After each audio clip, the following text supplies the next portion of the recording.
हैं और ये यूनिट है डेटाबेस मैनेजमेंट सिस्टम्स।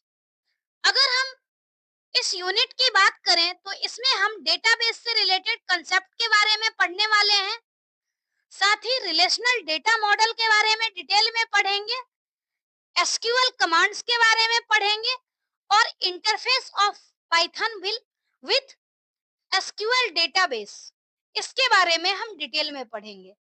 लगभग 10 वीडियो इस यूनिट में होगा और एक एक करके हम लोग छोटे छोटे वीडियो में डिवाइड करके और इसके सारे टॉपिक को कवर करेंगे। तो स्टार्ट करते हैं आज का टॉपिक, डेटाबेस मैनेजमेंट। अगर हम डेटाबेस मैनेजमेंट की बात करें तो डेटाबेस, उसके लिए पहले हमें डेटाबेस ये सब का कंसेप्ट पता होना चाहिए, क्योंकि जो डेटाबेस है वो कहीं ना कहीं डेटा से मिलकर के ही डेटाबेस बनता है और उसका हम मैनेज करेंगे तो हमें ये जो है पूरी डिटेल में पता होना चाहिए, हर वर्ड का मतलब। तो स्टार्ट करते हैं डेटाबेस कंसेप्ट, यानी इंट्रोडक्शन ऑफ डेटाबेस। पहले हम देखेंगे डेटाबेस क्या है। Database is a word which composed of two words, data and base। कहने का मतलब क्या है कि जो डेटाबेस है उसमें दो वर्ड्स हैं, डेटा और बेस, और उसकी एक अलग मीनिंग है। जैसे data means raw facts and figures and base is place और location where data is stored. यानी डेटा है रो फैक्ट एंड फिगर, और बेस का मतलब है कि ऐसा लोकेशन जहां पर डेटा स्टोर किया जाता है। इसका मतलब डेटाबेस का अगर हम मतलब देखें तो ये क्या है, ऐसा लोकेशन, एक लोकेशन पे जहां पे डिफरेंट डेटा स्टोर किया जाता है उसे हम डेटाबेस कहते हैं। और ये डिफरेंट डेटा जो होता है वो मेनली इंटर रिलेटेड डेटा होता है। Database is collection of interrelated data or record in organized form so that it can be easily accessed, managed and updated। यानी जो डेटाबेस है वो कलेक्शन ऑफ इंटररिलेटेड डेटा है और ऑर्गेनाइज्ड फॉर्म में है, इस वजह से हम इसको इजीली एक्सेस कर सकते हैं, मैनेज कर सकते हैं या अपडेट कर सकते हैं। जो भी नीड होगी उसके अकॉर्डिंग हम ऑपरेशन परफॉर्म कर सकते हैं। Interrelated data means the data is related or connected to each other with respect to some given attributes or column। यानी ये जो डेटा है इंटर रिलेटेड होता है, और इंटर रिलेटेड कहने का मतलब है कि किसी एट्रीब्यूट और कॉलम के आधार पे ये डेटा एक दूसरे से रिलेटेड होता है। इसे हम डेटाबेस कहते हैं। Database uses various fields to manage and store large amount of information in organized and structured format. जो डेटाबेस है वो वेरियस फील्ड यूज करता है डेटा को प्रॉपर तरीके से स्टोर करने के लिए और मैनेज करने के लिए। एक स्ट्रक्चर्ड एंड ऑर्गेनाइज्ड फॉर्म में ये डेटा स्टोर किया जाता है डेटाबेस में। अगर हम डेटाबेस की बात करें तो डेटा क्या है, सिंपल हमारे पास जो डेटा होता है वो रॉ फैक्ट होता है, फिगर होता है और स्टैटिस्टिक्स होता है। जब हम इस डेटा को कलेक्ट करते हैं और स्टोर करते हैं इस बेस यानी लोकेशन पे, तो इसे हमें बोलते हैं डेटाबेस। यानी डेटा को प्रॉपर तरीके से ऑर्गेनाइज हम किसमें कर रहे हैं, लोकेशन में। नेक्स्ट है introduction of database management system. अब हमें ये चीज पता चल गया कि डेटाबेस क्या होता है, यानी जहां पर हम डेटा को, मल्टीपल इंटर रिलेटेड डेटा को स्टोर करके रखते हैं उसे हम डेटाबेस बोलते हैं। और जब हम बात करें डेटाबेस मैनेजमेंट सिस्टम की तो डेटाबेस मैनेजमेंट सिस्टम को हम शॉर्ट में डीबीएमएस बोलते हैं। और डीबीएमएस क्या होता है, it is a software system which is used to manage database. यानी डेटाबेस को मैनेज करने के लिए हम जिस सॉफ्टवेयर का यूज करते हैं उस सॉफ्टवेयर को डेटाबेस मैनेजमेंट सिस्टम बोला जाता है, यानी कि डीबीएमएस बोला जाता है। DBMS acts as an interface between user and database, which enables the user to create, insert, retrieve, update and delete the data.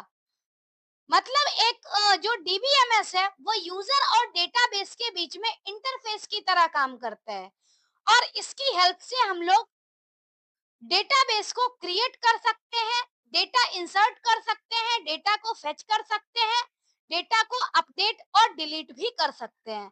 इसके लिए डीबीएमएस सॉफ्टवेयर जो है वो हेल्पफुल होता है। बात आती है कि इतना सारा कुछ करने की नीड क्यों पड़ी, हमें डेटाबेस मैनेज करने की नीड क्यों हुई। तो हम लोग देखते हैं डेटाबेस की आखिर नीड क्या होती है। जो हमारा ट्रेडिशनल फाइल सिस्टम था यानी उसमें हम डेटा स्टोर करके परमानेंटली रखते थे, लेकिन उससे काफी सारी प्रॉब्लम्स थी, जैसे कि डेटा सिक्योर्ड नहीं था, इजीली एक्सेस नहीं हो पाता था, मैनेज करना मुश्किल होता था। तो इसकी वजह से डेटाबेस का कंसेप्ट आया। डेटाबेस में क्या होता है, सेंट्रलाइज्ड स्टोरेज प्रोवाइड करता है, यानी storage of data in a single location और सेंट्रल डेटाबेस। जब भी हम डेटाबेस की बात करेंगे तो सेंट्रलाइज फॉर्म में स्टोर होता है और उससे डिफरेंट डिफरेंट यूजर अपने तरीके से जो भी डेटा की रिक्वायरमेंट होती है उसको एक्सेस कर सकता है। नेक्स्ट है data integrity. Data integrity rule क्या करता है कि जो भी इंफॉर्मेशन स्टोर किया गया है वो एक्यूरेट हो, वैलिड हो और कांस्टेंट हो, ये चीज इंश्योर करता है। मतलब जो एक डेटाबेस है वो डेटा इंटीग्रिटी को इंश्योर करता है। नेक्स्ट है डेटा सिक्योरिटी। सिक्योरिटी का मतलब है कि इसमें जब भी डेटाबेस की कनेक्टिविटी होती है तो उसके लिए एक user password, user ID password की रिक्वायरमेंट होती है। जो अनऑथराइज्ड यूजर होगा वो इसको एक्सेस नहीं कर सकता है। जो सेंसिटिव डेटा है जिसको हमें प्रोटेक्ट करने की जरूरत है उसको अनऑथराइज्ड एक्सेस नहीं मिलता है। तो इस तरह से डेटाबेस जो है वो एक डेटा सिक्योरिटी प्रोवाइड करने का भी काम करता है। नेक्स्ट है डेटा रिट्रीवल। डेटा रिट्रीवल का मतलब है कि जो डेटा को रिट्रीव करना, किसी डेटाबेस से डेटा को एक्सेस करना। तो जितने भी यूजर हैं, हर एक यूजर, अगर चाहे एडमिन हो या फिर मास्टर यूजर हो या फिर कोई एंड यूजर हो, जैसे कि अगर स्कूल का डेटाबेस है तो एडमिन का डेटाबेस हो गया, मतलब एक स्कूल का डेटाबेस है जो कि हेडक्वार्टर से मैनेज हो रहा है। उसके बाद हेडक्वार्टर के बाद नेक्स्ट रीजनल ऑफिस और जो आपके एजुकेशन ऑफिस है वहां से डेटा मैनेज हो रहा है। उसके बाद जो स्कूल की आईडी अलग होती है, हर किसी को अपने अपने लेवल पे डेटा दिखता है। तो जिस तरह का यूजर होगा उसको उसी के अकॉर्डिंग डेटा दिखेगा। तो डेटा रिट्रीवल में ये फैसिलिटी होती है। नेक्स्ट है इफिशिएंट डेटा रिट्रीवल। मतलब जो डेटाबेस है वो यूजर को डेटा एक्सेस करने के लिए एक इफिशिएंट वे प्रोवाइड करता है। तो ये कुछ फीचर्स हैं जिसकी हेल्प से हम लोग डेटा को इजीली डेटा बेस का यूज करते हैं। यानी कि डेटाबेस जो है इस तरह के फीचर प्रोवाइड करते हैं जिस वजह से हम लोग ट्रेडिशनल फाइल सिस्टम को रिप्लेस करके और डेटाबेस को यूज कर रहे हैं। डेटाबेस का इंट्रोडक्शन हमने देखा, नीड देख लिया। अब हम आते हैं इसके एडवांटेज डिसएडवांटेज पे। अगर हम एडवांटेजेस की बात करें तो जो हमने नीड में पढ़ा है मेनली वो हमारा जो फीचर है जिसकी वजह से ही हम डेटाबेस को यूज कर रहे हैं। तो जितने भी नीड है वो सारे एडवांटेजेस ही हैं। फिर भी हम एक एक करके देखते हैं कि क्या एडवांटेज है। सबसे पहला है डेटा इंटीग्रिटी, यानी it ensures accuracy and consistency of data. मतलब कोई भी डेटा जो है वो एक्यूरेट होगा और कंसिस्टेंट होगा। अगर डेटा में कुछ अपडेट हुआ है तो अपडेट होने के बाद फाइनल डेटा क्या होगा वो भी हमें शो होता है। नेक्स्ट है डेटा सिक्योरिटी। डेटा सिक्योरिटी का मतलब है कि डिफरेंट यूजर के पास डिफरेंट टाइप का एक्सेस होता है, जिसकी हेल्प से जो सेंसिटिव डेटा है वो एक्सेस नहीं कर पाता, जिसको राइट होता है सिर्फ वही यूजर एक्सेस कर सकता है। इफिशिएंट डेटा मैनेजमेंट का मतलब है it facilitates storing, retrieving and managing large amount of data. यानी हम लोग डेटाबेस की हेल्प से लार्ज अमाउंट ऑफ डेटा को इफिशिएंटली मैनेज कर सकते हैं। तो ये एडवांटेजेस है। ये भी एक नेक्स्ट एडवांटेज हो गया डेटाबेस का। नेक्स्ट है रिड्यूस डेटा रिडंडेंसी। अब जैसे क्या है कि कई बार हम लोग डेटा को स्टोर करते हैं, तो मैन्युअली जब स्टोर करते हैं उस केस में क्या होता है, डिफरेंट डिफरेंट लोकेशन पे सेम डेटा ही स्टोर हो जाता है। लेकिन अगर हम सेंट्रलाइज तरीके से स्टोर करें, तो जब भी डेटा हमें चेंज करना होगा, अपडेट करना होगा, तो सब हमारा एक सेंट्रलाइज डेटा में ही अपडेट होगा, बार बार कॉपी नहीं होगी। तो इस तरह से डेटा रिडंडेंसी जो है वो भी रिड्यूस्ड होता है। डेटा शेयरिंग है। डेटा शेयरिंग इजी होता है क्योंकि मल्टीपल यूजर्स डेटाबेस को साइमल्टेनियसली एक्सेस कर सकता है। नेक्स्ट है डेटा बैकअप एंड रिकवरी।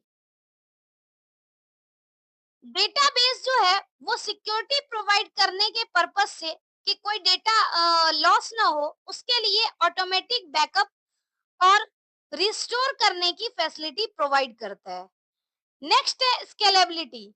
यानी जो भी डेटा है, अगर हमारे पास कोई data at a time present है, हम उसमें कुछ ऐड करना चाहें या कुछ टेबल ऐड करना चाहें, अमाउंट ऑफ डेटा हमारा इंक्रीज हो जाएगा। यूजर्स हम चाहें तो यूजर बढ़ा सकते हैं। तो इस तरह से जो डेटाबेस है वो स्केलेबल भी है। नेक्स्ट है फ्लेक्सिबल।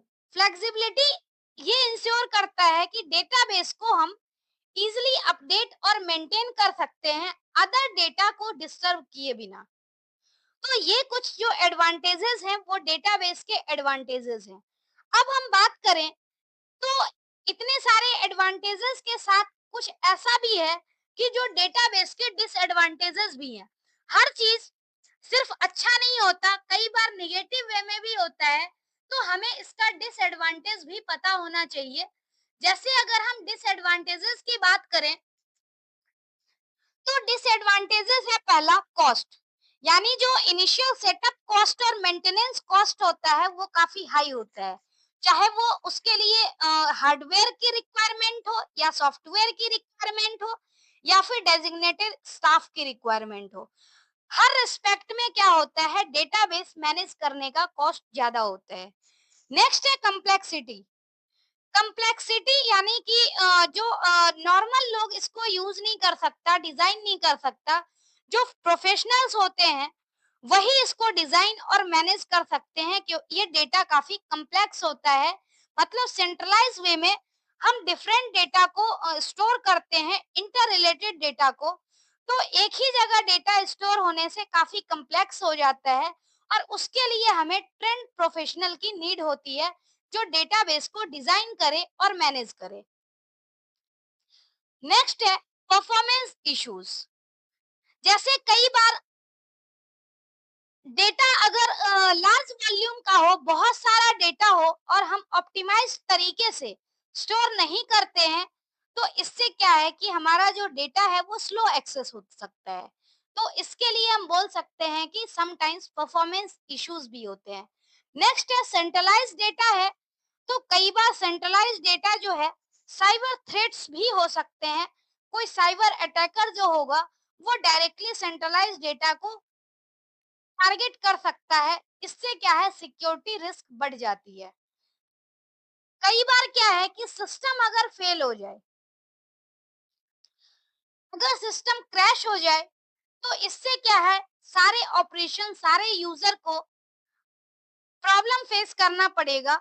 और उस केस में कई बार ऐसा होता है कि प्रॉपर तरीके से अगर रिकवरी नहीं हो पाती है, तो हमें कुछ डेटा फिर से क्रिएट करने की भी नीड हो सकती है। तो ये कुछ डिसएडवांटेजेस थे। अब नेक्स्ट है एप्लीकेशन। एप्लीकेशन ऑफ डेटाबेस, और ये आज का लास्ट टॉपिक है। अगर हम एप्लीकेशन की बात करें, तो जो ये डेटाबेस है वो डिफरेंट डिफरेंट फील्ड में हम यूज कर सकते हैं। जहां पर भी ये डेटा यूज होता है वो मेनली डेटाबेस का एप्लीकेशन है। लगभग आजकल हर फील्ड में डेटा स्टोर करने की नीड होती है। तो हम एक एक करके देखते हैं कि कहाँ कहाँ पे हम डेटाबेस यूज करते हैं। कुछ हम कॉमन चीजें देखेंगे। हालांकि लगभग हर सेक्टर में डेटा आजकल यूज होता है डेटाबेस। बैंकिंग की बात करें तो बैंकिंग में कस्टमर अकाउंट को मैनेज करने के लिए, ट्रांजैक्शन, लोन, ये सब करने के लिए हमें डेटाबेस की नीड होती है। अगर हम ई कॉमर्स की बात करें तो ई कॉमर्स में भी इन्वेंट्री जो है उसको हैंडल करने के लिए, प्रोडक्ट इन्वेंट्री हैंडल करने के लिए, कस्टमर के ऑर्डर का, पेमेंट का, ये सब डेटा रखने के लिए हमें डेटाबेस की नीड होती है। ऐसे ही हेल्थ केयर में हमें नीड होती है पेशेंट रिकॉर्ड रखने में, उसके ट्रीटमेंट और अपॉइंटमेंट शेड्यूल से रिलेटेड, उसकी मेडिसिन की हिस्ट्री, ये सब से रिलेटेड डेटा हम लोग हेल्थ केयर डिपार्टमेंट में रखते हैं।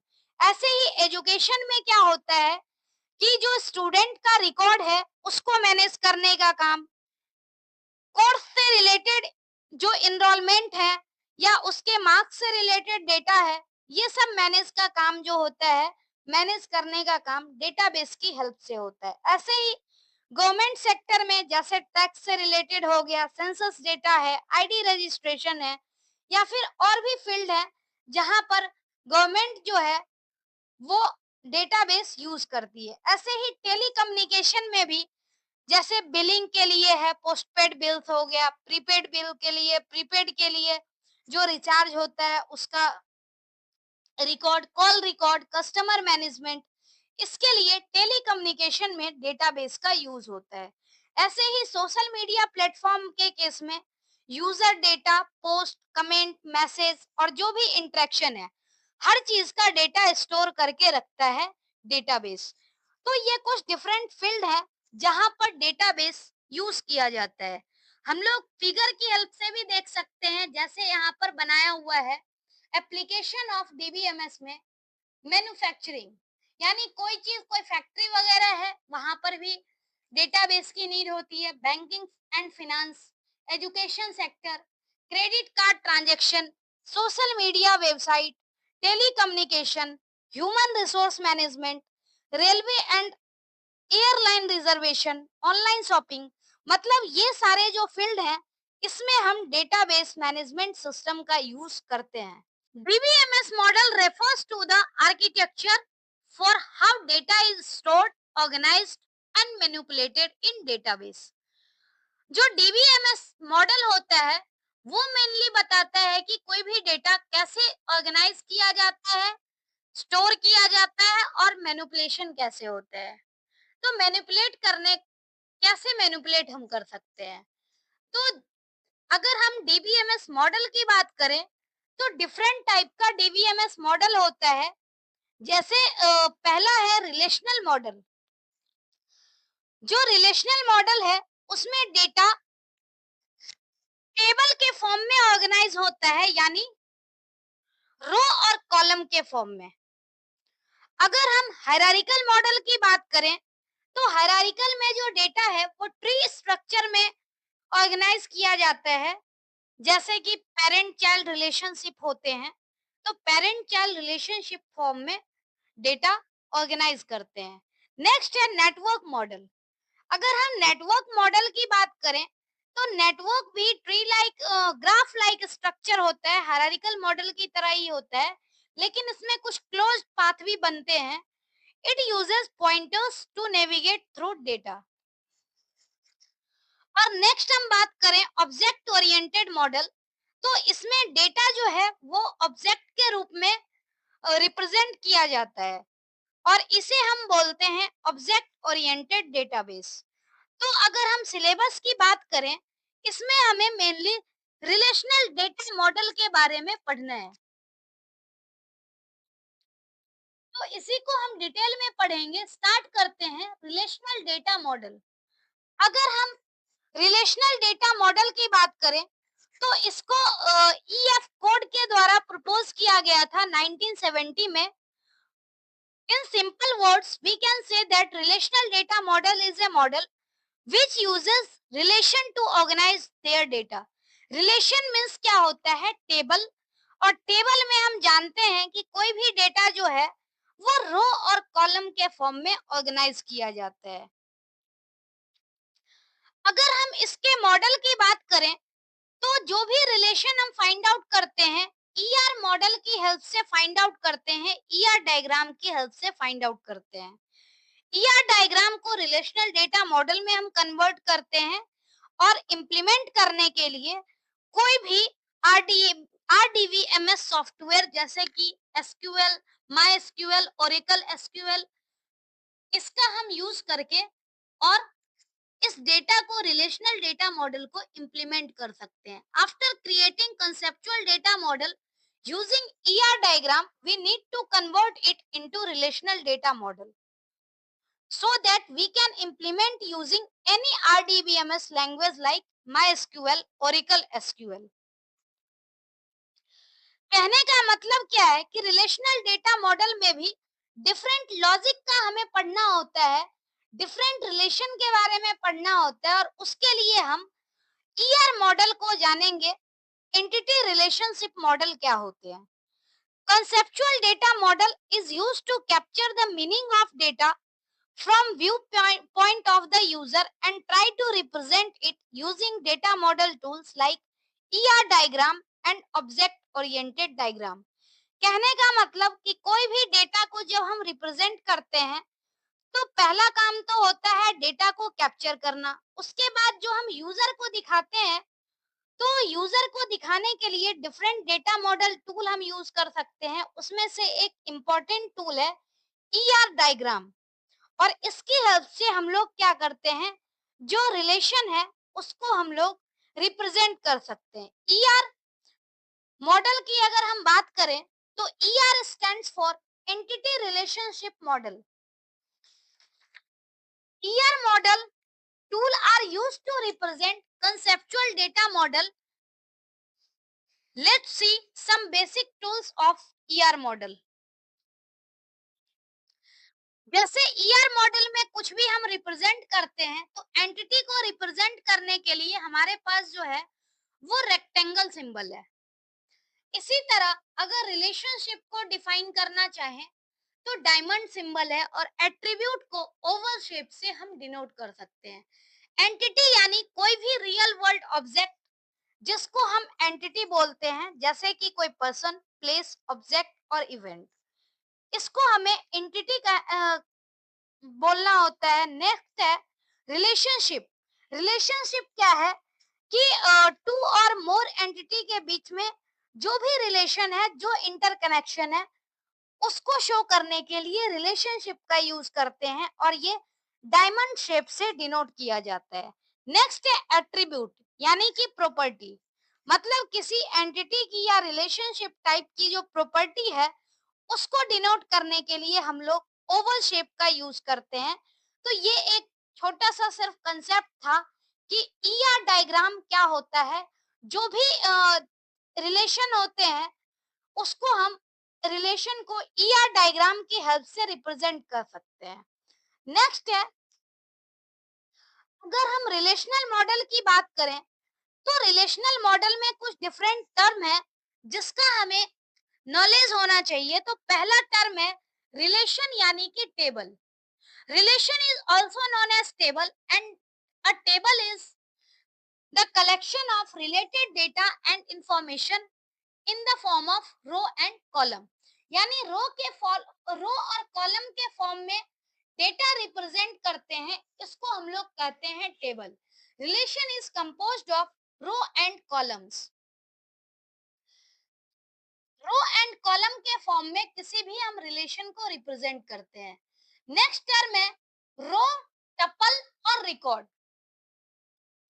यानी कोई भी हमारे पास टेबल है, उस टेबल में डेटा रो और कॉलम के फॉर्म में होगा। तो रो का दूसरा नाम जो है वो है टपल और एक और नाम है record. Row represents horizontal form of table relation. Row is also known as tuple or record. कहने का मतलब कि जैसे यहाँ पर एक टेबल है, तो इस टेबल को अगर हमें रिप्रेजेंट करना होगा, तो इस टेबल में ये जो हेडर है, ये हॉरिजेंटल रो को इसको हम क्या कहते हैं? ये हमारा रो है, टपल है और रिकॉर्ड है। इसमें टेबल का हेडर हम काउंट नहीं करते, जो डेटा है वो मेनली हमारा रिकॉर्ड होता है। बट हम रिप्रेजेंट यहाँ पर ये कर रहे हैं कि जो हमारा हॉरिजेंटल फॉर्म है, हॉरिजेंटल रो को हम रो, टपल या रिकॉर्ड बोलते हैं। नेक्स्ट है कॉलम और एट्रीब्यूट। अगर हम कॉलम और एट्रीब्यूट की बात करें, तो column represent vertical form of table relation, यानी कोई भी टेबल है, टेबल का अगर वर्टिकल फॉर्म होगा, इस तरह से अगर हम एक एक करके सबको देखें, तो ये वर्टिकल फॉर्म है, जिसको हम रिलेशन बोलते हैं। और टेबल की अगर हम बात करें, तो रिलेशन को, इसको जो मतलब वर्टिकल फॉर्म है, इसे हम बोलते हैं एट्रीब्यूट। जैसे रो को टपल और रिकॉर्ड बोलते हैं, वैसे ही जो टेबल है, टेबल को हम बोल रहे हैं, कॉलम को एक तो एट्रीब्यूट और एक और नाम है फील्ड। तो ये तीन तीन नाम है, ये हमें ध्यान में रखना है। रो, टपल और रिकॉर्ड सेम चीज है, एट्रीब्यूट, कॉलम और फील्ड ये सेम चीज है। नेक्स्ट है कार्डिनलिटी और डिग्री। दो वर्ड है। जब भी हम बात करें कार्डिनलिटी की, तो हमें क्या करना होगा? Total number of row, record या टपल जो भी है, इसको हम काउंट करेंगे। जितनी वैल्यू होगी वो टेबल की कार्डिनलिटी होगी। अब इस टेबल में हम ध्यान से देखें, तो टोटल 6 रो है। अगर टोटल 6 रो है, तो इसका मतलब इस टेबल की जो कार्डिनलिटी है वो 6 है। ऐसे ही अगर हम डिग्री की बात करें, तो डिग्री में क्या होता है? जो पर्टिकुलर कॉलम है, तो नंबर ऑफ कॉलम यहाँ पर दिए हुए हैं, किसी भी टेबल के नंबर ऑफ कॉलम्स को जब हम काउंट करते हैं, तो इसे बोला जाता है डिग्री। तो ये कुछ टर्म थे जो कि रिलेशनल डेटा मॉडल से रिलेटेड था। अब नेक्स्ट टर्म हम पढ़ेंगे। नेक्स्ट टर्म है डोमेन। जैसा कि हम देख रहे हैं कि हर एक कॉलम के अंदर सेम टाइप की वैल्यू है। जैसे रोल नंबर में है तो सारी वैल्यू न्यूमेरिक है। नेम में सारा स्ट्रिंग टाइप का, जिसको हम वैरचर बोलते हैं, ऐसी वैल्यू है। क्लास में न्यूमेरिक वैल्यू है। सब्जेक्ट में भी वैरचर टाइप का है। आखिर वैसे हम ये डेटा टाइप जब पढ़ेंगे, तो इसका टाइप और अच्छे से क्लियर होगा। तो डोमेन क्या है? डोमेन मेनली है सेट ऑफ पॉसिबल वैल्यूज और रेंज ऑफ वैलिड वैल्यू, या फिर set of all unique value that N attribute can hold. मतलब एक कॉलम में जो भी सेट ऑफ पॉसिबल वैल्यू है, इसको हम लोग बोलते हैं domain. A domain of database is set of atomic value, यानी जिसको हम फर्दर डिस्ट्रीब्यूट नहीं कर सकते। एक पर्टिकुलर कॉलम का जो एटॉमिक वैल्यू होता है, सेट ऑफ पॉसिबल वैल्यू होता है, उसको हम बोलते हैं डोमेन। जैसे अगर हम बात करें, तो ये हमारे पास टेबल है। इस टेबल में सीरियल नंबर में क्या है? जितने भी रोल नंबर्स हैं, वो रोल नंबर्स हम यहाँ पर लिखते हैं, और रोल नंबर सारे ही न्यूमेरिक टाइप के हैं। अगर हम नेम की बात करते हैं, तो इस कॉलम में जितना भी होगा, सब नेम ही होगा। एड्रेस की अगर हम एड्रेस की बात करते हैं, तो इसमें सारा एड्रेस ही होगा। जेंडर में क्या है? एम या एफ होगा, या फिर टी भी हो सकता है ट्रांसजेंडर के केस में। ऐसे ही अगर हम स्टेटस की बात करें, तो अनमैरिड, मैरिड, विडो, डाइवोर्स, इस तरह से डिफरेंट यहाँ पर वैल्यू हो सकते हैं। मतलब जितने कॉलम हैं, सारे कॉलम की एक अलग अलग वैल्यू है, और वो सिमिलर टाइप के वैल्यू को ही सिर्फ होल्ड कर सकता है। इसका मतलब क्या है? कि ये सिमिलर टाइप की वैल्यू इस पर्टिकुलर कॉलम का डोमेन हो गया। तो ये कुछ टर्म थे जो हमने रिलेशनल डेटा मॉडल के बारे में देखा, और ये बेसिक कंसेप्ट था रिलेशनल डेटा मॉडल का। अब नेक्स्ट टॉपिक हम पढ़ेंगे डेटा टाइप्स इन एसक्यूएल।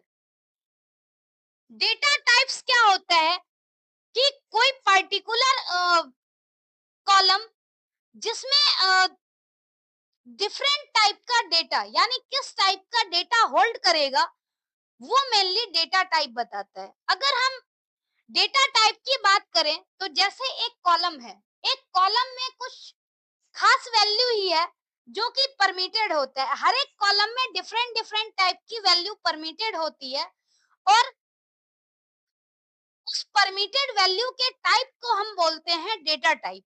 हर एक कॉलम का अपना नाम होता है और एसोसिएटेड डेटा टाइप होते हैं। जब कभी भी हम लोग कोई टेबल क्रिएट करते हैं तो टेबल क्रिएट करने में हमें कॉलम क्रिएट करना होता है और उससे एसोसिएटेड डेटा टाइप हमें लिखना होता है। अगर हम डेटा टाइप की बात करें तो एसक्यूएल में डिफरेंट टाइप का डेटा टाइप है, जैसे न्यूमेरिक। न्यूमेरिक डेटा टाइप में हमारे पास वैल्यू है इंटीजर, फ्लोट, और एक है डेसिमल और न्यूमेरिक। अगर हम इंटीजर की बात करें तो बिना पॉइंट वाली सारी वैल्यू इंटीजर में आएगी। फ्लोट के केस में क्या है, फ्लोटिंग पॉइंट नंबर, जिसको हम पाइथन प्रोग्रामिंग लैंग्वेज में फ्लोट बोलते हैं। लेकिन यहाँ पर अगर हम देखें तो हमारे पास और भी वैल्यू है जिसमें हम फ्लोटिंग पॉइंट नंबर को रिप्रेजेंट कर सकते हैं, जैसे कि डेसिमल वैल्यू और न्यूमेरिक। तो इस तरह से क्या है कि हम न्यूमेरिक डेटा टाइप को रिप्रेजेंट कर सकते हैं। अगर कैरेक्टर को रिप्रेजेंट करना हो तो कैरेक्टर के लिए क्या है, अगर हम कैर यूज करते हैं तो फिक्स्ड लेंथ कैरेक्टर वाली स्ट्रिंग जो होगी, मतलब कोई भी स्ट्रिंग को हम डिनोट कर सकते हैं, लेकिन इसमें क्या है कि लेंथ इसका फिक्स होगा और इसमें मेमोरी वेस्टेज ज्यादा होती है।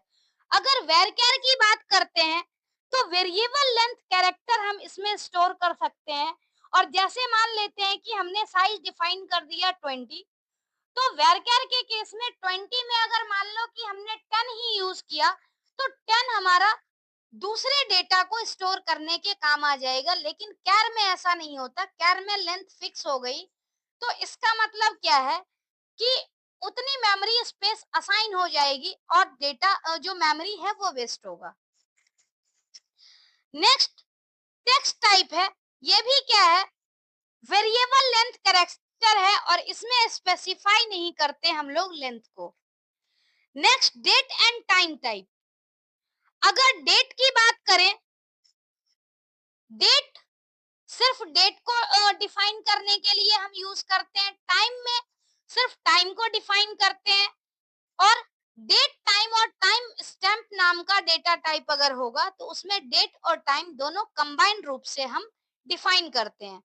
अगर अदर डेटा टाइप की हम बात करें तो एक नल वैल्यू होता है, नल डेटा टाइप, जो कि मिसिंग वैल्यू, अननोन वैल्यू या फिर एम्प्टी वैल्यू को रिप्रेजेंट करता है। ऐसे ही एक एनम डेटा टाइप होता है जो कि set of pre defined value को डिनोट करता है। तो ये कुछ कॉमनली यूज डेटा टाइप हैं जो कि हम लोग एसक्यूएल में यूज करते हैं। इसको हम एक बार टेबल के फॉर्म में देख लेते हैं। जैसे न्यूमेरिक डेटा टाइप है, तो न्यूमेरिक डेटा टाइप को अगर हमें डिफाइन करना होगा, इंटीजर है तो उसे हमें इंट या फिर इंटीजर डिनोट कर सकते हैं। इसी में स्मॉल इंट, टिनी इंट और मीडियम इंट, बिग इंट, चार तरह का इंटीजर होता है। इसकी हेल्प से हम क्या कर सकते हैं, डिफरेंट डिफरेंट रेंज का डेटा यहाँ पर डिफाइन करते हैं। लेकिन क्या है कि इसमें हमें बहुत ज्यादा हेडेक लेने की जरूरत नहीं है। जो एग्जाम है उसमें ये सब रेयर आता है, बहुत कम ही रहता है, लेकिन फिर भी कंसेप्ट अगर है तो हमें थोड़ा पता होना चाहिए। बट इंटीजर ज्यादा यूज होता है। ऐसे ही फ्लोट के केस में क्या है, फ्लोट उसके बाद फ्लोट के ब्रैकेट में हम लिखते हैं साइज, और दूसरा डी जो है वो number of digit after decimal. तो इस तरह से हम न्यूमेरिक डेटा को रिप्रेजेंट कर सकते हैं। इस कॉलम में डिफरेंट डिफरेंट रेंज दिया हुआ है, हालांकि ये इतना याद नहीं रहता है, फिर भी आप जितना याद रख सकते हैं इसको पढ़ के आप समझ सकते हैं। नेक्स्ट है स्ट्रिंग डेटा टाइप की। अगर हम बात करें तो इसमें दो डेटा टाइप है, एक कैर और एक वेर कैर। अगर हम कैर की बात करें तो कैर में फिक्स साइज होता है, और जो भी हम डिफाइन करते हैं वो डेटा मतलब साइज फिक्स हो जाता है। अगर हम कैर डेटा टाइप की बात करें तो 0 to 255 लेंथ का हो सकता है, और बाय डिफॉल्ट साइज जो है वो कैर की 1 है। इसमें मेमोरी वेस्ट होती है, क्योंकि जितना साइज हम डिफाइन कर दें उतनी मेमोरी एलोकेट हो जाती है, चाहे जो डेटा है उसकी साइज कम क्यों ना हो। लेकिन वेरकेर में क्या है, वेरकेर की रेंज होती है 0 to 65535, और ये वेरिएबल लेंथ में यूज होता है। जब भी हम लोग डिफाइन करते हैं तो उस टाइम में मैक्सिमम साइज देते हैं। उसके बाद अगर डेटा जो है इससे कम होता है तो बाकी मेमोरी जो है वो वेस्ट नहीं होती, वो दूसरे डेटा के लिए यूज हो जाता है। नेक्स्ट है date and time data type. Date and time data type में क्या है कि अगर हम डेट को डिफाइन करें तो डेट का फॉर्मेट कुछ इस तरह से होता है, 4 डिजिट में ईयर, उसके बाद मंथ, उसके बाद डेट। और अगर टाइम की बात करते हैं तो टाइम जो है वो 2 डिजिट में आवर, मंथ और सेकेंड, इस तरह से सपोर्ट करता है। तो जो भी फॉर्मेट है उसका हमें ध्यान में रखना है। अगर हम फॉर्मेट यूज नहीं करते हैं तो एग्जाम में गलतियां होती है, तो हमें फॉर्मेट पता होना चाहिए ताकि फॉर्मेट के हिसाब से ही हम आउटपुट भी लिख सकें। तो ये था एसक्यूएल डेटा टाइप के बारे में। अब आज का लास्ट टॉपिक है कीज। अगर हम कीज की बात करते हैं तो डेटाबेस में जो की है वो किसी भी कॉलम को यूनिकली आइडेंटिफाई करने के लिए काम आता है। जैसे इन डेटाबेस की is column which is used to fetch, extract और retrieve row in a table। मतलब इस की का यूज करके हम लोग क्या कर सकते हैं, किसी भी डेटा को फेच कर सकते हैं। और we can say that keys are used to uniquely identify records in a table through column or combination of column। अगर हम की बात करें तो की हेल्प से क्या होता है कि हम लोग किसी भी कॉलम को या कॉम्बिनेशन ऑफ कॉलम को यूनिकली आइडेंटिफाई कर सकते हैं। To extract any particular row from a table we need a key attribute which can contain unique value. यानी जब भी हमें किसी पार्टिकुलर रो को एक्सेस करना होगा तो उसके लिए हमें यूनिक वैल्यू की नीड होती है, और वो यूनिक वैल्यू को हम की कहते हैं। जैसे यहाँ पर हम इस टेबल को कंसीडर करते हैं, इस टेबल में वैल्यू दिया हुआ है डिफरेंट डिफरेंट वैल्यू। सबसे पहले अगर हम टेबल को देखें तो इस टेबल में टोटल 4 कॉलम है, एम्प्लॉय आईडी, नेम, एड्रेस और जेंडर। टेबल का नाम है एम्प्लॉय। अगर हम बात करें तो एक टेबल के अंदर अगर प्राइमरी की हो तो प्राइमरी की हमेशा एक होता है, लेकिन कैंडिडेट की मल्टीपल हो सकते हैं। यानी ऐसी की, ऐसा कॉलम जो यूनिक हो और प्राइमरी की बनने के लिए एलिजिबल हो उसे हम कैंडिडेट की बोलते हैं। प्राइमरी की क्या होता है, जिसकी वैल्यू यूनिक हो और नॉट नल हो। एक एक करके हम की के बारे में पढ़ते हैं। पहला कंसेप्ट है प्राइमरी की का। प्राइमरी की क्या होता है, प्राइमरी की is a unique identifier which identify unique record in a particular table. It must contain unique value for each record, and primary key attribute cannot be null. A table can have only one primary key. अब इस table को हम ध्यान से देखें तो table के अंदर जितने भी हैं लगभग हर एक डेटा जो है वो यूनिक है, और ये यूनिक है। जैसे कॉलम, इस कॉलम की बात करें, नेम कॉलम की, तो ये भी क्या है, इसमें भी लगभग वैल्यू जो होती है वो यूनिक होती है। हम लोग यूनिकली आइडेंटिफाई कर सकते हैं इसकी हेल्प से। तो ये हमारा कैंडिडेट की हो सकता है। एड्रेस जो है ये भी कैंडिडेट की हो सकता है, क्योंकि ये भी यूनिक हो सकती है। लेकिन अगर हम बात करें जेंडर की, तो जेंडर में तो दो तीन ही ऑप्शन होते हैं गिन के, तो ये कैंडिडेट की नहीं हो सकता है। मतलब अगर हम कैंडिडेट की बात करें, तो कैंडिडेट की नहीं हो सकता है। नेम कैंडिडेट की हो सकते हैं, एड्रेस कैंडिडेट की हो सकते हैं, और एम्प्लॉय आईडी भी कैंडिडेट की हो सकता है। क्योंकि इसमें जो वैल्यू है वो ज्यादातर वैल्यू जो है वो यूनिकली आइडेंटिफाई होने वाली वैल्यू है। यानी इसमें यूनिक वैल्यू कंटेन हो सकती है, और ये नॉट नल भी नहीं होगा। क्योंकि जब भी एम्प्लॉय आईडी होगी तो कुछ ना कुछ नाम होगा, एड्रेस होगा। अब इस केस में क्या है कि जितना भी कॉलम यूनिक वैल्यू होल्ड कर सकता है, वो सारे ही कैंडिडेट की के लिए एलिजिबल हैं, यूनिकली आइडेंटिफाई होता है। अगर हम कैंडिडेट की में से एक की को कंसीडर कर लें जो कि प्राइमरी की बनने के लिए एलिजिबल हो, मतलब उसमें सारी वैल्यू यूनिक हो। अगर हम बात करें कि हमारे पास कैंडिडेट की है एम्प्लॉय आईडी, नेम और एड्रेस, तीन एम्प्लॉय आईडी है। अब इस तीनों में से कौन सी ऐसी की होगी जिसको कि हम प्राइमरी की बना सकते हैं? तो एम्प्लॉय आईडी में कभी भी वैल्यू डुप्लीकेट नहीं हो सकती है। सबसे बेस्ट सुटेबल है कि हम एम्प्लॉय आईडी को प्राइमरी की बनाएं। तो प्राइमरी की के केस में अगर हम इस टेबल को कंसीडर करें, तो यहाँ पर एम्प्लॉय आईडी प्राइमरी की हो गया, नेम और एड्रेस जो है वो कैंडिडेट की ही रह गया। अगर हम सिर्फ कैंडिडेट की बात करें, तो ऐसा की जो कि प्राइमरी की बनने के लिए एलिजिबल हो। तो प्राइमरी की बनने के लिए जो एलिजिबल है वो है एम्प्लॉय आईडी, नेम और एड्रेस। मतलब ये तीनों कॉलम जो है वो है कैंडिडेट की। इसमें से हमने एक प्राइमरी की निकाल लिया, एम्प्लॉय आईडी। तो इसका मतलब क्या है कि दो बन गया, बच गया हमारे पास नेम और एड्रेस।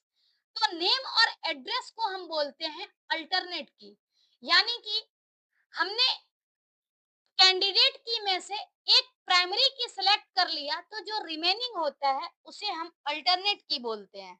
अब हम इस टेबल की बजाय हम डेफिनेशन से देखते हैं। टेबल में तो हमने समझ लिया कि जो जेंडर है वो कैंडिडेट की नहीं हो सकता है, क्योंकि इसमें वैल्यू यूनिक होने के चांसेस हैं ही नहीं। लेकिन क्या है, एम्प्लॉय आईडी, नेम और एड्रेस। एम्प्लॉय आईडी, नेम और एड्रेस जो है वो प्राइमरी की बनने के लिए एलिजिबल है, क्योंकि इसमें यूनिक वैल्यू भी होगी और नॉट नल भी नहीं होगा। तो इसका मतलब हम इस तीन कॉलम में से किसी को भी प्राइमरी की बना सकते हैं। लेकिन जो बेस्ट सुटेबल है वो एम्प्लॉय आईडी है प्राइमरी की बनने के लिए। तो जब हमने एम्प्लॉय आईडी को प्राइमरी की बना दिया, तो हमारे पास जो अदर कैंडिडेट की बच रहे हैं वो कैंडिडेट की अल्टरनेट की कहलाते हैं। एक एक करके हम देखते हैं। जैसे प्राइमरी की का हमने देखा कि प्राइमरी की जो है वो प्राइमरी की एक यूनिक आइडेंटिफायर है, जो कि यूनिकली किसी भी रिकॉर्ड को यूनिक तरीके से आइडेंटिफाई करता है। नेक्स्ट अगर हम बात करें प्राइमरी की, तो प्राइमरी की मस्ट बी अ कैंडिडेट की। यानी कैंडिडेट की में से ही हमें प्राइमरी की सिलेक्ट करना है, लेकिन ऑल कैंडिडेट की प्राइमरी की नहीं हो सकता। प्राइम कैंडिडेट की में से एक की प्राइमरी की हो सकते हैं। अगर हम कैंडिडेट की बात करें, तो कैंडिडेट की are those key which are eligible for primary key and can be used as primary key in a table. मतलब ऐसा कॉलम जो कि प्राइमरी की बनने के लिए एलिजिबल हो, उसे हम कैंडिडेट की बोलते हैं।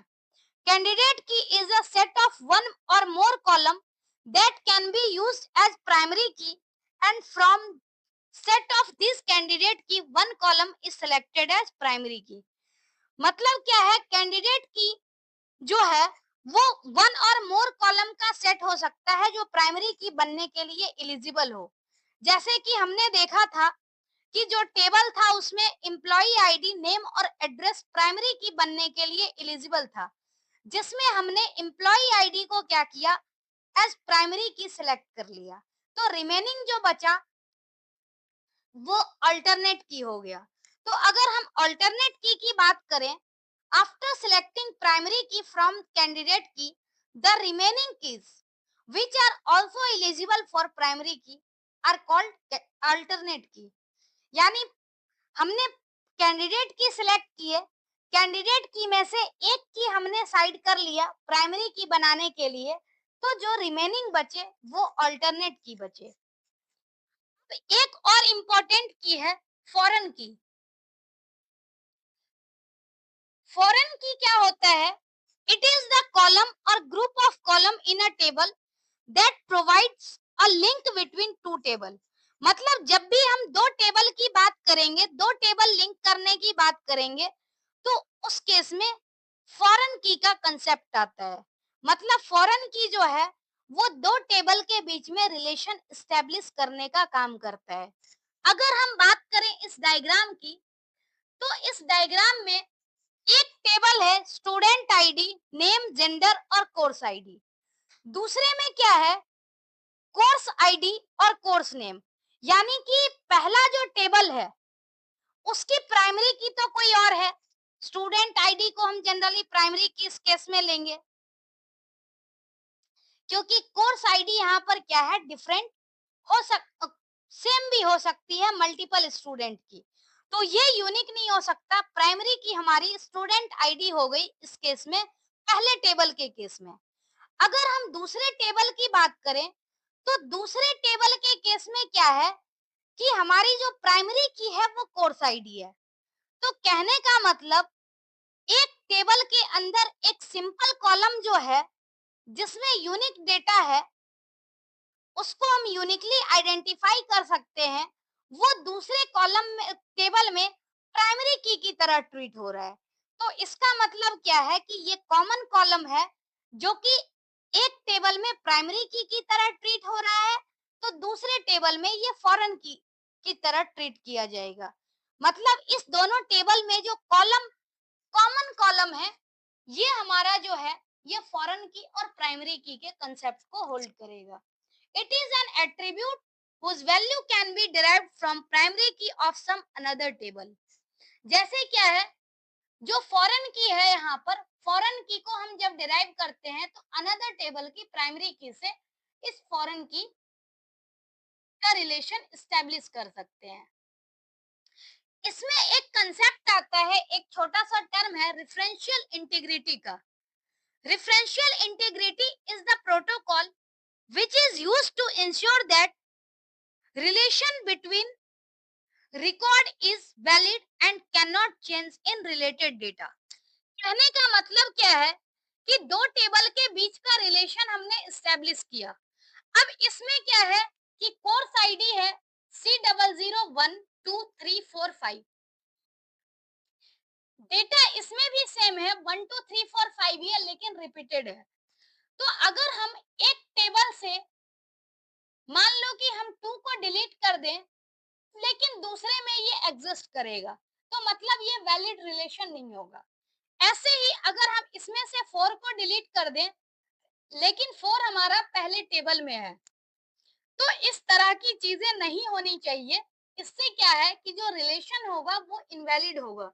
तो रेफरेंशियल इंटीग्रिटी यही इंश्योर करता है कि जो भी कि रिलेशनशिप एस्टेब्लिश करने का काम कर रहा है, जो डेटा रिलेशनशिप एस्टेब्लिश कर रहा है, वो कभी भी चेंज नहीं होना चाहिए रिलेटेड डेटा। अगर ऐसा होता है तो जो मतलब रेफरेंशियल इंटीग्रिटी का जो कंसेप्ट है वो प्रोटोकॉल फॉलो नहीं होगा और वैलिड रिलेशन नहीं होगा। तो ये रेफरेंशियल इंटीग्रिटी का कंसेप्ट यही कहता है। अगर हम स्ट्रक्चर्ड क्वेरी लैंग्वेज की बात करें, तो इसका शॉर्ट फॉर्म होता है एसक्यूएल। जिसे हम सिक्वल भी पढ़ते हैं।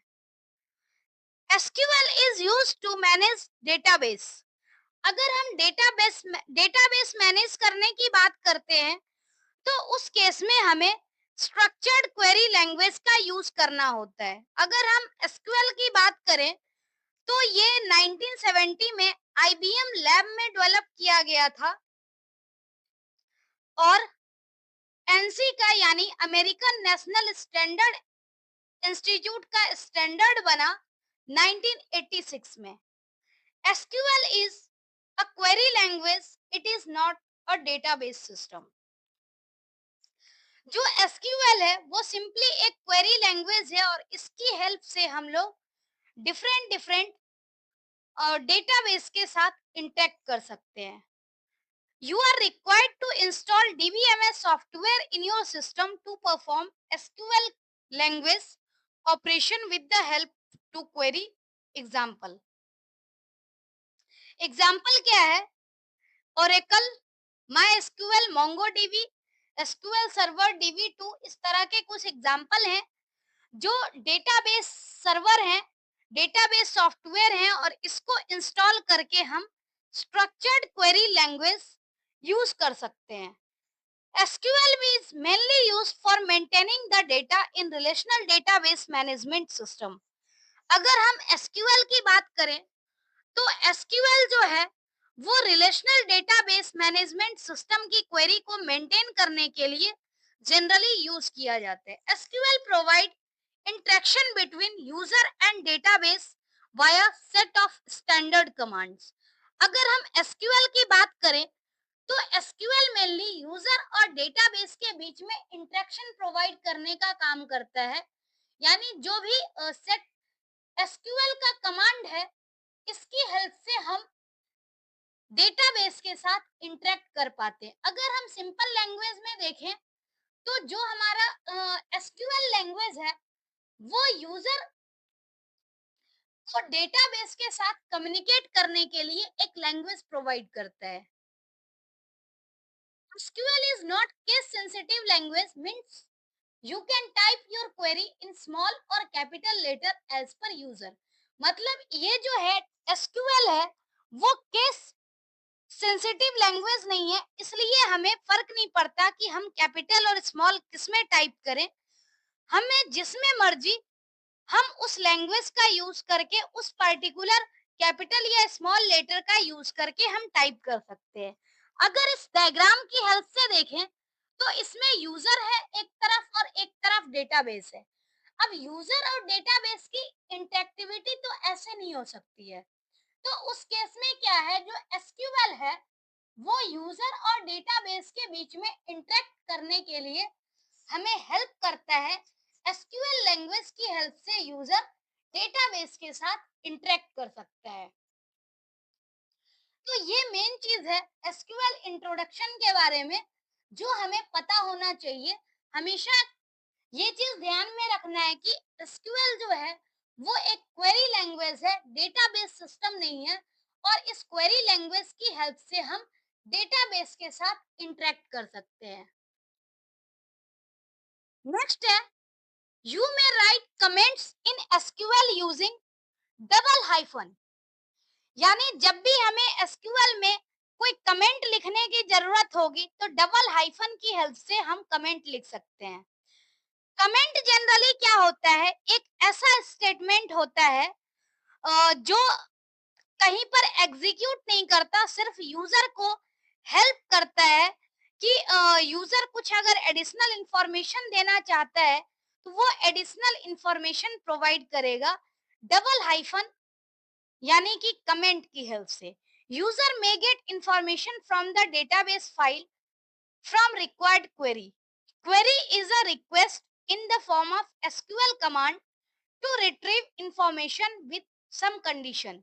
जो क्वेरी होती है, क्वेरी एक तरह से रिक्वेस्ट होती है और इस रिक्वेस्ट को हम एसक्यूएल कमांड का यूज करके लिखते हैं जिससे कि डेटाबेस से हम इंफॉर्मेशन रिट्रीव कर सकें। डिफरेंट टाइप के ऑपरेशंस हैं जो कि हम एसक्यूएल में यूज कर सकते हैं। एसक्यूएल जो है वो एक क्वेरी बेस्ड लैंग्वेज है और जो स्ट्रक्चर डेटा है यानी डेटाबेस में हम इंटरेक्ट करके इस क्वेरी को इम्प्लीमेंट कर सकते हैं। अगर हम एसक्यूएल क्वेरी लैंग्वेज की बात करें तो इसके अंदर मेनली हमारे पास 4 कमांड होता है, यानी इस कमांड को हम डिफरेंट डिफरेंट कैटेगरी में डिवाइड कर सकते हैं। जैसे कि पहला कमांड है डीडीएल कमांड। डीडीएल कमांड के अंदर आता है क्रिएट, अल्टर, ड्रॉप, ट्रंकेट और रीनेम। ये कमांड्स जो हैं वो डीडीएल कमांड्स में आते हैं। अब डीडीएल क्यों कहा जाता है, तो डीडीएल यानी डेटा डेफिनेशन लैंग्वेज।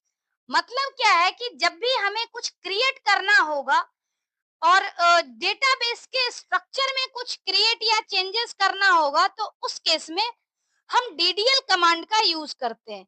यानी कि डेटा डेफिनेशन मतलब कि हमें टेबल के स्ट्रक्चर से रिलेटेड कुछ मॉडिफिकेशन करना होगा या क्रिएशन होगा तो इस केस में हम डीडीएल कमांड का यूज करते हैं।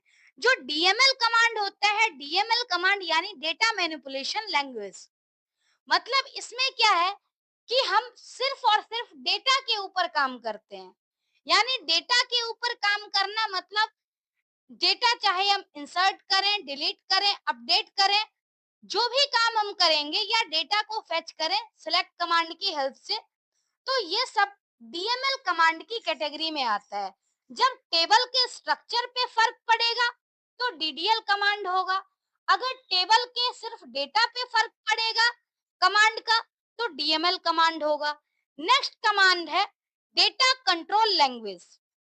डेटा कंट्रोल लैंग्वेज यानी डेटा को कंट्रोल करने के लिए जैसे मैंने कुछ डेटा इंसर्ट किया है उसको हमें परमानेंटली सेव करना हो तो कमिट कमांड का यूज करते हैं। तो ऐसे ही कमिट, रोल बैक और सेव पॉइंट, ये 3 कमांड है जो कि हम डीसीएल में यूज करते हैं।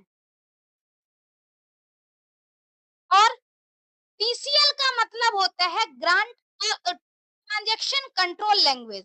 अगर हम ट्रांजैक्शन की बात करें तो इसमें 2 तरह का कमांड है, एक ग्रांट और एक रिवोक। यानी एक में हमें परमिशन देना होता है, जैसे हम परमिशन देंगे किसी चीज का तो ग्रांट कमांड यूज करेंगे और परमिशन टेक बैक करेंगे तो रिवोक कमांड यूज करेंगे।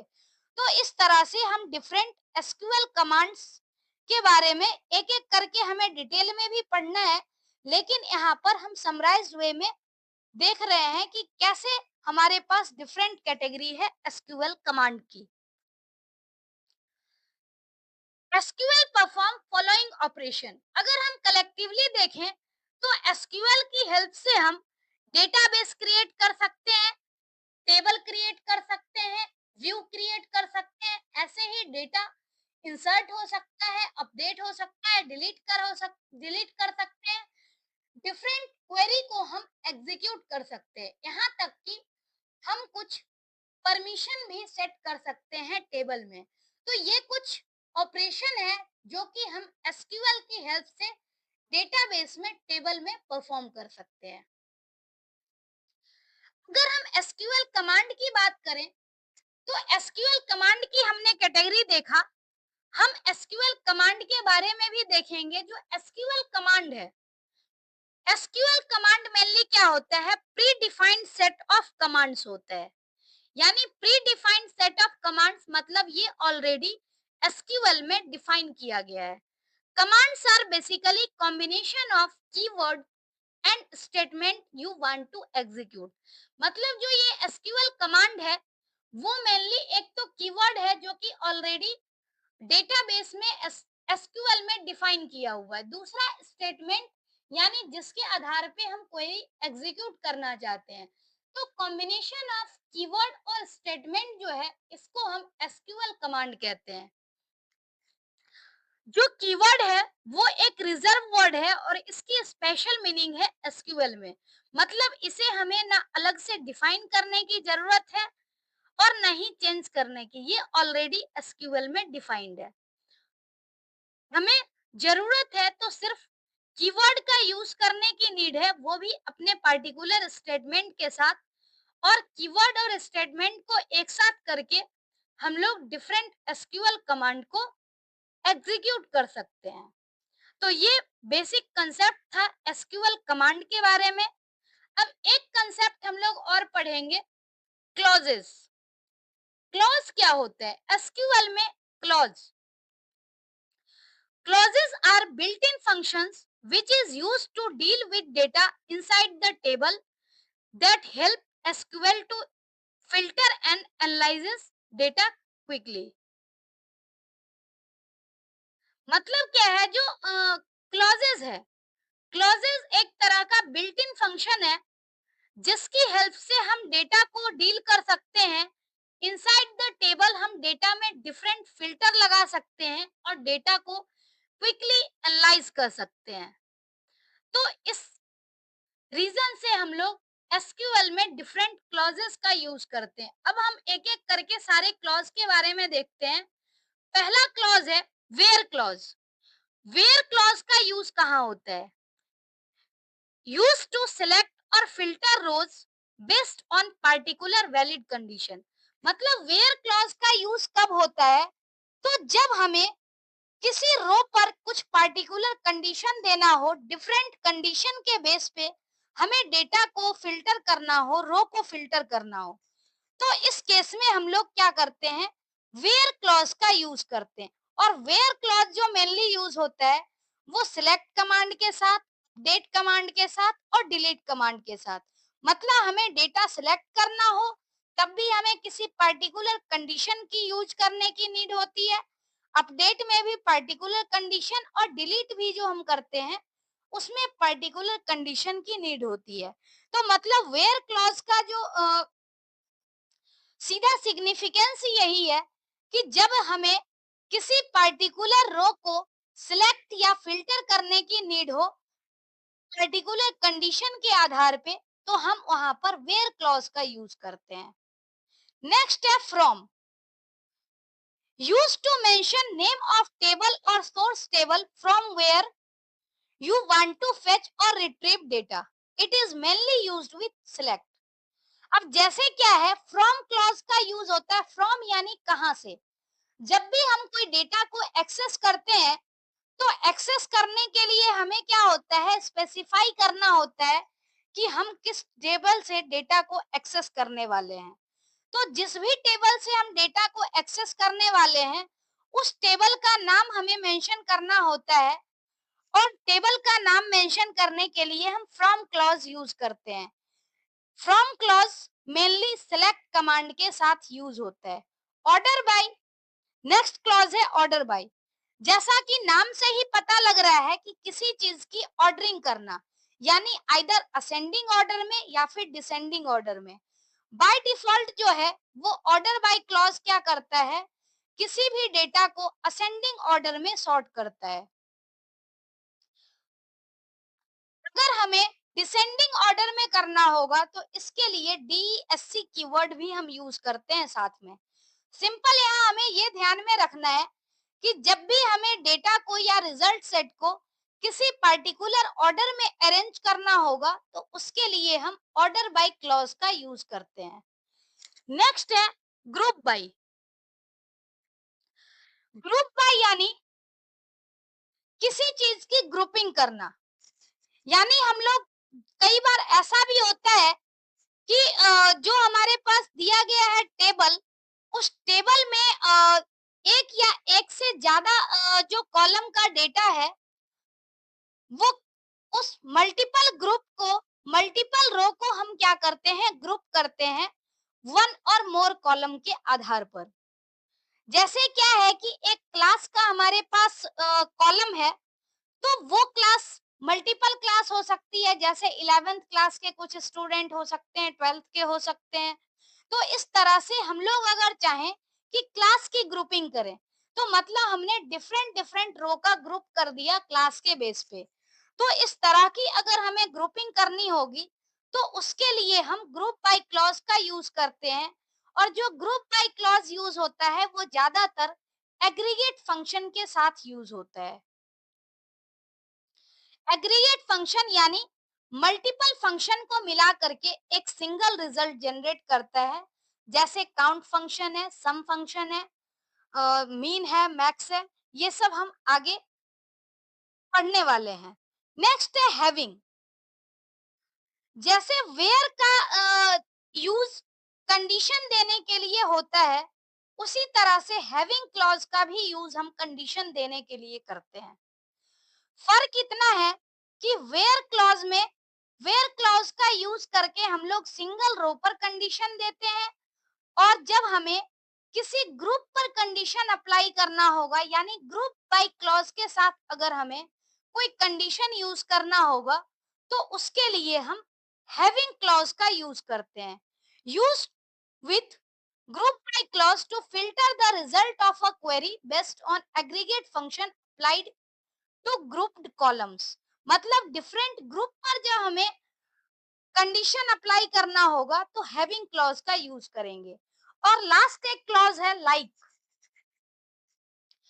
लाइक जो है ये ज्यादातर पैटर्न मैचिंग के केस के लिए यूज करते हैं। जैसे कई बार वेयर में हमें कंडीशन देनी होती है कि जैसे नाम हो या फिर कोई पर्टिकुलर डेटा हो, वो सिमिलर एक पैटर्न के आधार पर मैच करना हो, तो उस केस में हम क्या करते हैं, पैटर्न मैचिंग का कंसेप्ट आता है। ज्यादातर वेयर क्लॉज के साथ लाइक को यूज करते हैं।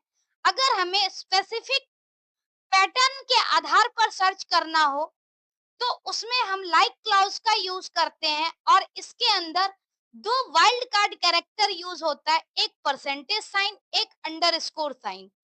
इस दोनों का यूज करके हम स्ट्रिंग को मैच करते हैं। वैसे तो जो एसक्यूएल का कमांड है वो डिफरेंट डिफरेंट कैटेगरी में डिवाइडेड है, जैसे कि डीडीएल कमांड, डीएमएल कमांड, तो उसको हम उसी कैटेगरी के फॉर्म में पढ़ेंगे। लेकिन कुछ ऐसे भी कमांड हैं जो कि टेबल की बजाय डेटाबेस से रिलेटेड है। तो इस सेक्शन में हम कुछ बेसिक एसक्यूएल कमांड पढ़ने वाले होंगे जो कि डेटाबेस और टेबल से रिलेटेड होगा, मेन मेन कमांड होगा, और इससे एग्जाम में कई बार डायरेक्टली देखने को मिलता है। तो ये मोस्ट इम्पॉर्टेंट कमांड्स है। उसके बाद हम डिफरेंट कैटेगरी के कमांड अलग अलग भी पढ़ेंगे। तो स्टार्ट करते हैं। पहला कमांड है क्रिएट डेटाबेसेस।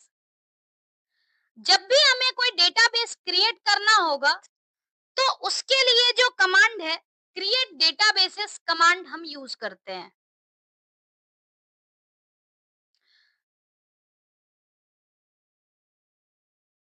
जैसे अगर हम बात करें सिंटैक्स की, तो इसका सिंटैक्स होता है क्रिएट डेटाबेस और डेटाबेस नेम।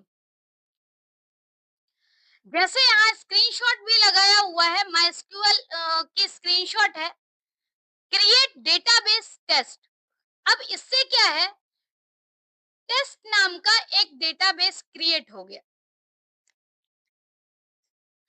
तो ये फर्स्ट कमांड है create database, database name. Database create करने से रिलेटेड कमांड का सिंटैक्स है। नेक्स्ट है शो डेटाबेसेस। अब जैसे क्या है कि हमारे पास मल्टीपल डेटाबेस होता है जिसको हम एक एक करके क्रिएट करते हैं। लेकिन क्या है कि अगर हमें पूरी लिस्ट देखनी होगी, तो पूरी लिस्ट देखने के लिए हम क्या कर सकते हैं, शो डेटाबेसेस कमांड का यूज करके और पूरी लिस्ट को देख सकते हैं। जैसे यहाँ पर सिंटैक्स है शो डेटाबेसेस, तो हमने लिखा, अब यहाँ से क्या है, जितना भी हमारे पास डेटा है वो डेटा डेटाबेस आ रहा है।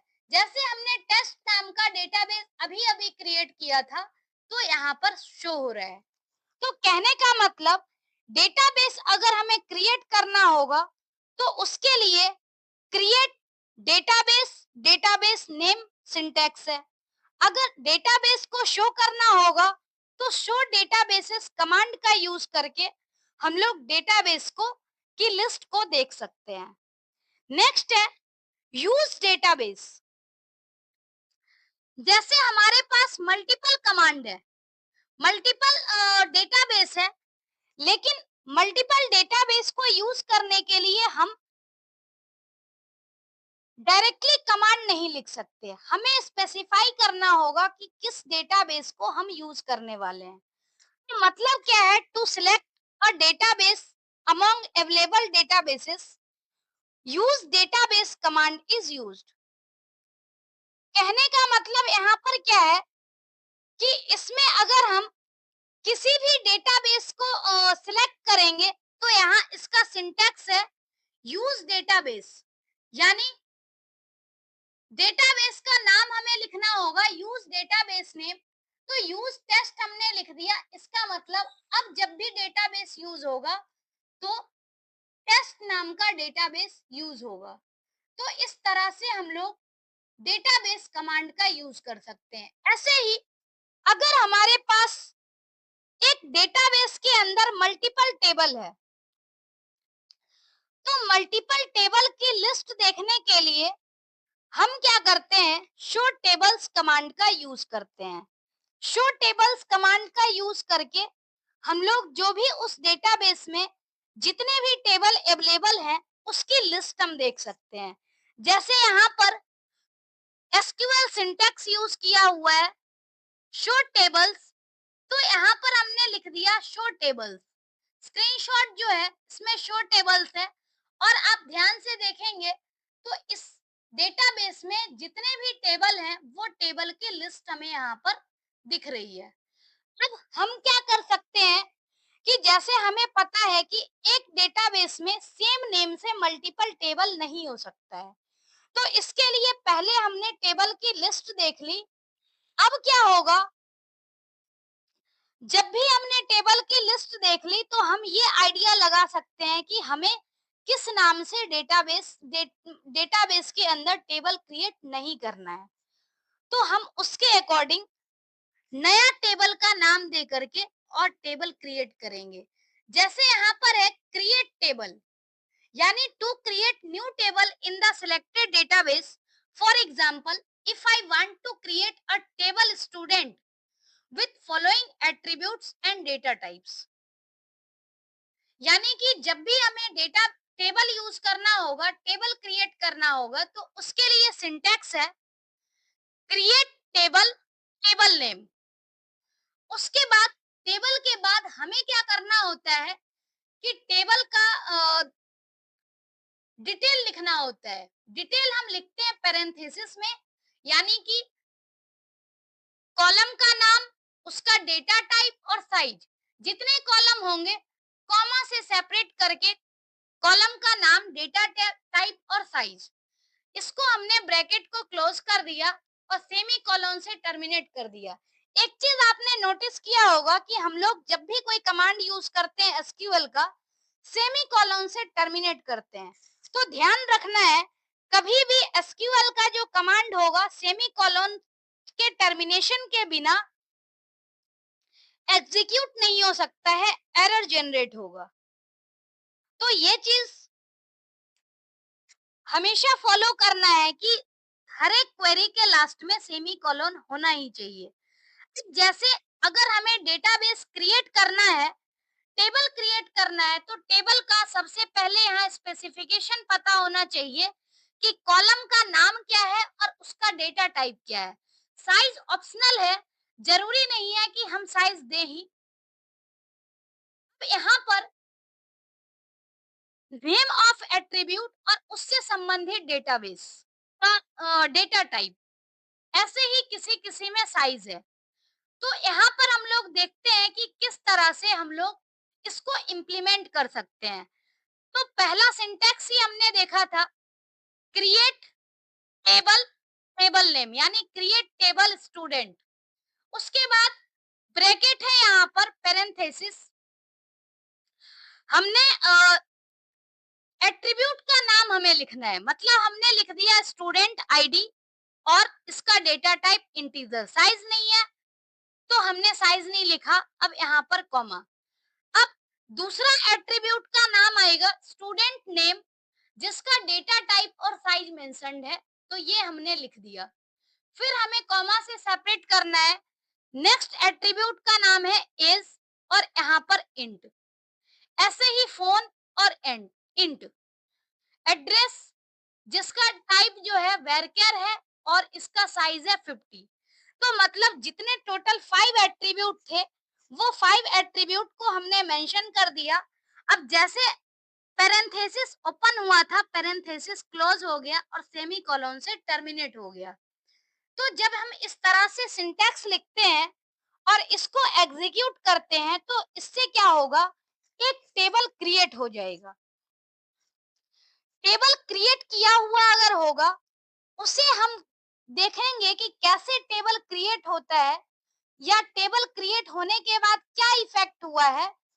तो उसको देखने के लिए हमारे पास एक कमांड है, डिस्क्राइब कमांड। डिस्क्राइब कमांड की हेल्प से हम क्या कर सकते हैं, टेबल का स्कीमा देख सकते हैं। तो view the structure of table like attributes and it's data type, keys, constraint, default value, ये सब करने के लिए हम क्या करते हैं, डिस्क्राइब कमांड का यूज करते हैं।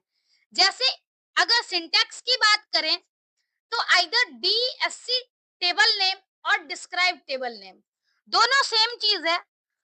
जैसे यहाँ पर इस क्वेरी को हमने इंप्लीमेंट की डी डीएससी स्टूडेंट, तो इससे क्या हुआ कि जो हमारी फील्ड है, यानी ये फील्ड आ गई, फील्ड से रिलेटेड इसका डेटा टाइप आ गया साइज के साथ। बाय डिफॉल्ट जो भी यहाँ पर साइज कंसीडर किया गया है वो, उसके बाद नल वैल्यू, चूंकि हमने कोई कंस्टेंट नहीं लगाया, डिफॉल्ट नहीं लगाया, तो उस केस में अभी नल के केस में यस है, डिफॉल्ट के केस में नल है। तो अगर हम स्पेसिफाई करते हैं इस कंस्टेंट को, की को, तो उसकी वैल्यू यहाँ पर लिखी हुई आती। लेकिन हमने क्या किया था, फील्ड डेटा टाइप और साइज लिखा था। तो इसमें क्या है, डिफरेंट फील्ड और उसका डेटा टाइप साइज ये मेंशन यहाँ पर हो गया। मतलब अगर हम टेबल का डिटेल देखना चाहें, स्कीमा देखना चाहें, तो उसके लिए डिस्क्राइब कमांड या डीईएससी कमांड यूज होता है। नेक्स्ट है इंसर्ट कमांड। इंसर्ट कमांड की हेल्प से, हालांकि ये सारी जो इंसर्ट कमांड है, इंसर्ट सिलेक्ट, इसका हम लोग डीएमएल कमांड में भी पढ़ेंगे। लेकिन जैसे क्या है कि ये बिल्कुल बेसिक कमांड जो है सीक्वेंस में चल रहा है, कि सबसे पहला काम हमारा होता है डेटाबेस को क्रिएट करना। डेटाबेस को क्रिएट करने के बाद हमने देख लिया कि डेटाबेस क्रिएट करने के बाद क्या इफेक्ट होता है, फिर हमने उस डेटाबेस को यूज किया। जो करेंट डेटाबेस है उसमें हमने टेबल का डिटेल देखा कि क्या क्या टेबल एग्जिस्ट करते हैं। जो एग्जिस्ट नहीं करता है उसके अकॉर्डिंग हमने टेबल क्रिएट किया, फिर टेबल की डिटेल देखी। अब क्या है, टेबल हमारा एम्प्टी है, तो हम क्या कर सकते हैं, इसमें इंसर्ट कमांड की हेल्प से टेबल में डेटा इंसर्ट कर सकते हैं। इंसर्ट कमांड का यूज करने के लिए हमें क्या करना होगा, जो इंसर्ट कमांड का यूज करके हम क्या करते हैं कि एक एक करके रो बाय रो डेटा को इंसर्ट करते हैं। अगर सिंटैक्स की बात करें तो सिंटैक्स यहाँ पर है इंसर्ट। इंसर्ट कमांड के साथ इनटू यूज होता है, यानी कहाँ इनटू करना है, किसमें इंसर्ट करना है, तो टेबल का नाम क्या इंसर्ट करना है, तो वो हम लोग उसके लिए वैल्यूज लिखते हैं और ब्रैकेट में हमें सारी वैल्यू लिखनी होती है उसी सीक्वेंस में जिस सीक्वेंस में हमारा कॉलम है। ध्यान रहे, न्यूमेरिक वैल्यू है तो हमें एज इट इज लिखनी है। अगर न्यूमेरिक वैल्यू नहीं होगी तो इस केस में हमें सिंगल या डबल कोटेशन मार्क यूज करना होता है और उसके बाद पैरेंथेसिस क्लोज और फाइनली जो यहाँ पर है लास्ट में वो सेमी कॉलन। जैसे हम एग्जांपल देखें, इंसर्ट इनटू स्टूडेंट्स वैल्यूज। अब इसमें हमने क्या किया है, वन को इंसर्ट किया है, तो वन चूंकि न्यूमेरिक टाइप का है तो इससे क्या हो रहा है कि हम लोग डायरेक्टली इंसर्ट कर रहे हैं। दूसरे में क्या है, अमित, जो कि वैरकर टाइप का है, तो इसको हमने सिंगल कोटेशन मार्क में लिखा है।